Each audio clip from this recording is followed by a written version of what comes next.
Agora a gente fala sobre SAF, mas usando o exemplo aqui do Ronaldo. O patrão do Cruzeiro também é o patrão do Valladolid. E aí começaram essas coisas de intercâmbio de jogadores. Vamos entender um pouquinho melhor com a Duda Gonçalves e depois a gente fala sobre essa nova moda, esse novo modus operandi do nosso futebol nacional e internacional.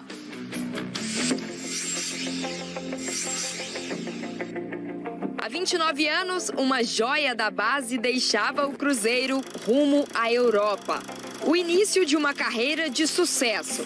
Agora, gestor do clube que o revelou, Ronaldo Fenômeno usa a base para uma espécie de intercâmbio. Que lo que queremos ahora mismo con el Cruzeiro, lo que nos han pedido es que intercambiemos información, que nos nutramos de lo bueno que están trabajando aquí y nosotros también podamos aportar nuestro pequeño granito de arena.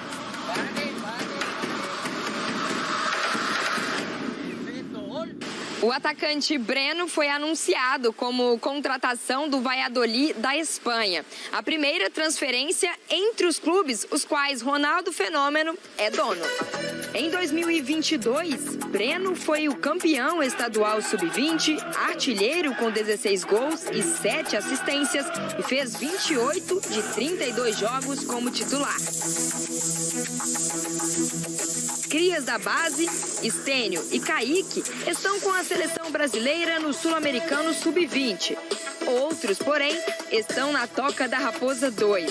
É o caso de Ian Lucas, titular nos 2 jogos do Cruzeiro no Campeonato Mineiro.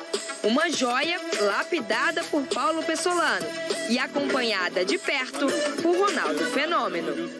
O que está fazendo Ian dentro do campo é impressionante. Esse menino tem qualidade, tem tudo. Passa um filme, né?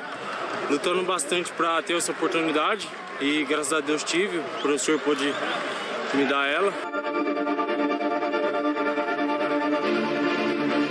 Sub-20 faz parte do elenco profissional, está conosco todos os dias. Mas hay que saber que van a tener minutos, le lo tienen que aprovechar cada minuto que le toque, tienen que aprovechar cada treino.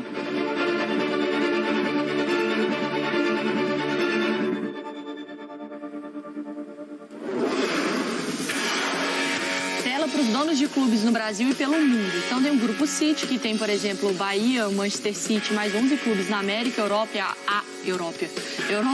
Ásia e Oceania. A 777 Partners, que tem o Vasco, o Hertha Berlim, tem o Melbourne Victory na Austrália, o Genoa na Itália, Standard Liège na Bélgica e o Red Star na França. John Textor tem Botafogo, Lyon e Crystal Palace, que eu acho que são os principais, né? E o Ronaldo com o Cruzeiro e Valladolid, Red Bull, que tem o Bragantino e o Leipzig da Alemanha e mais outros 2, né? Tem mais times também, né? Assim, sim. Mais grupos que são detentores de times, né? Por exemplo, o PIF na Arábia, agora a gente está vendo aí com o Newcastle, o Southampton... Mas não tem ninguém aqui no Brasil. Não. Isso. Sports Republic, que tem ideias de ter alguma coisa aqui também. É um grupo da Sérvia. E essa discussão do jogador, às vezes, sair daqui para ir para um time fora, dentro do mesmo grupo, ela cresceu muito também na última semana por causa da história do Jefinho. Né? Além do caso do Cruzeiro aí que a Duda contou pra gente. Mas por que isso surpreende o torcedor? O torcedor não sabia que seria assim? É ruim para os clubes brasileiros essa política? Eu acho que são casos diferentes esses dos meninos do Cruzeiro indo pro Valladolid e comparando com o do Jefinho. O Jefinho já foi decisivo na temporada passada. Os meninos, acho que eles podem ter rodagem, experiência, eles podem voltar... Poderia ser um movimento natural com ou sem SAF, né? Assim, do time ceder um jogador por empréstimo para ele desenvolver e depois volta ou negocia, né? Poderia ser. Você vai se lembrar, assim, no início da carreira do Fred. O Fred era jogador do América, o América tinha um contrato de parceria com o Feyenoord. E o Fred iria pro Feyenoord. Só que aí ele começou a jogar, começou a chamar muita atenção e acabou indo pro Cruzeiro. Até mesmo no futebol, o Marcos Rocha aqui foi emprestado pro América, alguma coisa do tipo, e depois ele volta mais maduro. Isso acontece, amadurecer, né? Sim. E se você tem uma oportunidade de amadurecer jogando contra o Benzema, eu acho que pode ser interessante. Mas eu não estou também fazendo assim olhos de que Alice no País das Maravilhas. Não, esse também é comércio, também é negócio. Sim. E aí ele amadurece, arrebenta, joga lá, ele nem volta pro Cruzeiro. Né? O que pode ser também bom para a caixa do clube. Não existe, assim, a empresa, ela vai pensar primeiro no caixa. Eu acho que tem um momento que a empresa vai pensar, opa, a gente pode ser campeão, não vou vender ninguém. Porque isso eu vou valorizar os caras e eu tenho capacidade financeira de segurar esses caras aqui. Não é esse o momento ainda dos clubes aqui no Brasil. A minha questão com essa situação toda, Eugênio, é a seguinte, é entender se o clube, quando ele entra no pacote SAF, ele entende o papel dele dentro daquele grupo. É isso. Porque, assim, você entrou num grupo em que você talvez seja uma das prioridades de desenvolvimento, ótimo. Às vezes você vai emprestar um jogador para ele desenvolver, para ele voltar, depois outros jogadores virão. Ou você vai ser o laboratório. Qual a sua escala nessa prateleira das equipes? Por exemplo, qual a escala do Bahia no grupo o time City? aqui, quando assina, ele tá desesperado. Ele quer o dinheiro. Ele não quer saber em que posição que ele tá no Porque, grupo. assim, é lindo você estar no grupo City. Eu acho isso que é fantástico até pela segurança. Mas é claro para mim que a prioridade do grupo City é o Manchester City. Sim. Certo? É conquistar Champions com o Manchester City, é fazer mais dinheiro com o Manchester City, é se tornar uma potência com o Mas Manchester eu acho que City. nesse sentido, o torcedor do Bahia, ele não tá iludido. Ele sabe que o City não vai mandar o Haaland pra cá. O que talvez incomode o cruzeirense, pensa assim, mas caramba, eu tô perdendo um cara aqui pro Valladolid. Não sei se isso choca mais o torcedor. O Cruzeiro é muito maior que o Valladolid. Primeiro é um mundo novo. Especialmente para a gente aqui no Brasil, né? Que não estava acostumado com esse tipo de negócio. Então é um mundo completamente diferente que a gente vai entendendo e se adaptando com ele em andamento. E por isso a vantagem dos clubes que ainda não fizeram SAF, porque eles estão olhando. Estão entendendo, opa, isso é dessa forma, aquilo funciona daquele jeito, quem é esse investidor, qual é a intenção dele, qual é o interesse dele, quem está de fora, quem pôde ficar de fora por enquanto, porque os que foram, eles caminharam nesse sentido muito pelo desespero. Eu estou todo quebrado aqui, não consigo pagar as contas, alguém vai me ajudar a pagar a conta aqui e a sobreviver. Foi essa a situação inicial dos clubes que fizeram o SAF. Desespero total. No segundo momento, quem vier fazer vai ter que entender, imagino eu, e questionar exatamente isso que você colocou. Qual é o modelo de negócio? Qual é, investidor, o seu interesse ao comprar esse clube aqui no Brasil? O que você quer fazer com esse clube? É claro, quero ganhar dinheiro. Isso aí está para todo investidor. O investidor vai querer ter um retorno. Ele está colocando dinheiro para, no mínimo, vender o próprio clube ali na frente para outro investidor. Sim. Né?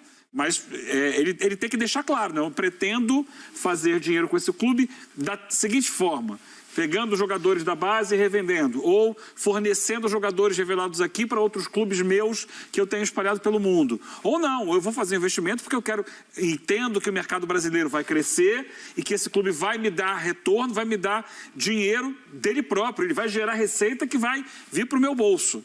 Então, assim, tentar entender, tentar ser mais direto, mais objetivo nessa relação. Mas entendo que esses iniciais, como fizeram no desespero, não tinham nem muito como perguntar. Opa, vem aqui me salvar, que eu não consigo pagar a conta de luz. Eu vou chamar a Duda para participar com a gente também do debate, trazendo mais pelo lado, pela ótica do Cruzeiro, né, Duda? Ela vai aparecer aqui na tela. Cadê? Boa tarde ou bom dia, já não sei. Boa tarde para você, Duda. Porque assim, pensando com a narrativa do Cruzeiro, a gente tem a sensação, quando você pega o Mar até falou, o Cruzeiro é muito maior do que o Valladolid. É muito maior do que o Valladolid. E como a gente olha para o Ronaldo, um brasileiro, criado ou desenvolvido, que explodiu com o Cruzeiro, você olha, a prioridade do Ronaldo é o Cruzeiro. Talvez ele tenha até uma relação sentimental aqui que com o Valladolid ele não tem. Exato. Mas é isso na prática ou o plano, se você tiver informação, até a sua opinião do que você tem convivido aí, o Valladolid ser uma potência na Espanha e não o Cruzeiro ser uma potência no Brasil? Boa tarde para você, Mari, para os nossos colegas e também para o Fã do Esporte. Pois é, acho que envolve até além, viu? Desde que o Ronaldo assumiu aqui a gestão, a SAF do Cruzeiro, há uma palavra que ela vem muito forte nos bastidores do clube, né? Na equipe que lidera aí a SAF do Cruzeiro, que é a integração. Além disso tudo que vocês citaram, né? De vender jogadores, de valorizar jogadores, de fazer, né? De fato, esse intercâmbio e, quem sabe, mandar para fora e depois trazer de volta. alta, ou então valorizar lá fora para vender, o Cruzeiro se preocupa muito aqui com a integração de processos, até para que o Cruzeiro do Ronaldo aprenda com o Valladolid e o Valladolid aprenda com o Cruzeiro do Ronaldo, para que as equipes, né, de gestões dos dois clubes possam conversar e ter esses mesmos processos ou ter processos semelhantes ao máximo. Isso fica muito claro no interesse do clube desde sempre. E uma pessoa, só para destacar, né, como é que está funcionando essa gestão, esse intercâmbio e integração. Uma pessoa que é muito forte nos dois clubes é o Paulo André. Então, o Paulo André faz essa ligação entre Valladolid e Cruzeiro, de gestão, de processo e também pensando essa valorização desses atletas. O Breno foi um destaque aqui no ano passado, um atacante jovem e que agora é emprestado para a base do Valladolid. Vale a gente colocar isso aqui também. Ele não vai para o time A do Valladolid, ele vai continuar na base, participando também desses processos, para depois voltar, né? Ali no final de agosto, volta para o Cruzeiro, se tudo der certo, né? Esse contrato de empréstimo, ele de fato continuar até 30 de agosto, ele volta para o Cruzeiro para continuar desempenhando ali, performando como o Cruzeiro entende. Mas é um intercâmbio de jogadores até mais para dar essa experiência, não só para os jogadores, mas para o próprio Cruzeiro e Valladolid, para eles entenderem se o que está sendo implementado aqui no Cruzeiro também está sendo implementado no Valladolid, o que é que tem de diferença também junto a esses jogadores, viu, Mário? Porque eu acho que nesse sentido do Cruzeiro é mais... Você consegue ver isso, né? Dos jogadores bem novinhos. Para mim são situações bem diferentes. Bem diferentes. Do Jefinho. Porque, por exemplo, eu não imagino o Manchester City falando, não, ô João Cancelo, você não vai pro Bayern de Munique, eu vou te mandar pro Bahia. Entendeu? É a situação de qual a escala de prioridade que cada grupo vai dar para as equipes. Um Kaique, que vai pro Bahia, sai do grupo, né, tá no grupo City, vai pro Bahia, ele faz sentido pro nosso futebol nacional, até pelo nível, que é diferente. Mas o quanto que vai ser um jogador que precisa ser desenvolvido, ele vai ser desenvolvido aqui? Nos anos 90, quando a Parmalat administrava o futebol do Palmeiras, teve muito isso. Era jogador do Palmeiras que ia direto pro Parma e às vezes nem queria, o Alex foi um deles, e jogador do Parma que ninguém conhecia veio pra cá. O Marco Ósio, depois aí o Asprilla, né, que era uma figura já conhecida. E o Juventude também. E o Juventude participava do bolo, porque o Palmeiras não podia contratar o Cafu porque tinha algo no contrato. Mandaram pro Juventude como ponte para depois ir pro Palmeiras. E outros que apareceram no Juventude passavam por aqui. E tinha até o torneio, você lembra, Marra? Copa Parmalat, que tinha o Peñarol, tinha o Boca, tinha o Palmeiras, tinha o Benfica. Até torneio entre as equipes existia. Tem tempo isso, hein? Eu não era nascido nessa época. A gente tem que amadurecer nessa ideia de SAF, mas o que o Gênio falou é a pura verdade. Assim. Os clubes... Eu acho que a questão é maior, estrutural. Os clubes, vamos lá, o clube não quer cair para a segunda divisão, o clube já está na segunda divisão, o clube não tem dinheiro para contratar, a SAF é uma salvação. Isso aconteceu, isso foi uma realidade. A gente pode estar vivendo um segundo momento, mas, para mim, a questão estrutural é quando teremos uma liga forte. Porque a liga forte, ela é também vitrine, ela é também modelo.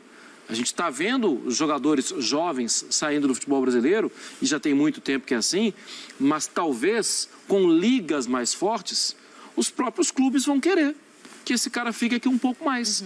Os clubes vão entender, não vou vender ele agora, ele vai passar mais 6 meses aqui comigo. Então, acho usou a expressão aí, inclusive, que é o nome de um dos grupos, né? Liga Forte. Foi sem querer. Tem 2 grupos de clubes separados trabalhando na questão da Liga. E só como informação, né? Eles divulgaram agora que tem uma mega oferta, assim, de bilhões de uma empresa que quer administrar, uma empresa dos Estados Unidos, investidores dos Estados Unidos, que querem administrar uma liga profissional de clubes do Brasil. Isso só vai acontecer depois de 2024. Mas é importante que já se trabalhe em cima disso. E uma liga forte atrai investidor. Sim. E não só o investidor que vai tirar o jogador daqui e botar no clube X. Não, é fazer bonitão. O futebol daqui ser rentável. Exatamente. Sim, ser o atrativo. Duda, obrigado, viu? Valeu, Bruno. Daqui a pouco a gente volta para atualizar a situação do Atlético. O STJD julgando agora o recurso envolvendo Betim e Patinga. Salve a nação celeste, vamos para mais notícias do Cruzeiro. Desde que Ronaldo Fenômeno comprou 90% da SAF Cruzeiro, uma nova filosofia foi implantada no clube mineiro, a valorização da base. O técnico da Raposa, Paulo Pesolano, também é adepto dessa filosofia, por isso, costuma oportunizar os garotos da base. No treino desta terça, 31, por exemplo, o garoto Cauã Baptistella, de 15 anos, foi a novidade durante as atividades comandadas por Pesolano na Toca da Raposa. Cauã foi destaque na temporada passada com 4 gols e 11 assistências em 12 jogos pelo time sub-15. A partir de outubro, quando completará 16 anos, o jovem meia poderá assinar sem primeiro contrato profissional como jogador. Filho de um italiano com uma brasileira, Cauã possui dupla cidadania. Antes de chegar à base celeste, Cauã defendeu o São Caetano. Na semana passada, o time sub-20 do Cruzeiro, que disputou a Copa São Paulo de Futebol Júnior, treinou com os profissionais. A garotada do sub-20, inclusive, treina na Toca Segunda desde a temporada passada. E se você gostou, deixe seu like e seu comentário e inscreva-se para continuar recebendo notícias do Cruzeiro.